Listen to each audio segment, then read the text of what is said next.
গত বছরের বৈষম্য বিরোধী ছাত্র আন্দোলনের সময় অভিনেত্রী আজমেরী হক বাঁধনও প্রতিবাদে সোচ্চার ছিলেন।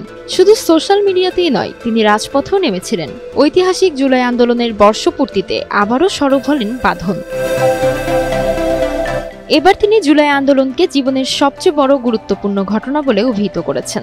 ১ জুলাই বৈষম্য বিরোধী ছাত্র আন্দোলনের বর্ষপূর্তিতে বাঁধন তার সোশ্যাল মিডিয়ায় ইংরেজিতে একটি পোস্ট দিয়েছেন। তিনি লিখেছেন, জুলাই আন্দোলন ছিল আমার জীবনের সবচেয়ে গুরুত্বপূর্ণ ঘটনা। এই আন্দোলন আমাকে আশা দিয়েছিল, দেশের সাধারণ মানুষের পাশে দাঁড়ানোর সাহস জুগিয়েছিল। সাধারণ মানুষের পাশে দাঁড়ানোর সিদ্ধান্তটা কোনো সহজ সিদ্ধান্ত ছিল না, তবুও আমি সিদ্ধান্ত নিয়েছিলাম এবং সাধারণ মানুষের পাশে দাঁড়িয়েছিলাম।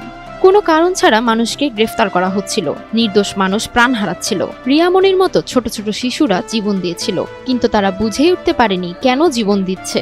আন্দোলনের সময় আমরা এক হয়েছিলাম আমাদের অধিকার আর দেশকে ভালোবেসে। সেটা ছিল স্মরণীয় মুহূর্ত। আমরা স্বপ্ন দেখেছিলাম ভালো কিছুর। আমি সেই আশা সবসময় বুকে ধারণ করেই চলব। তাহিয়া তাজ, এনটিভি অনলাইন।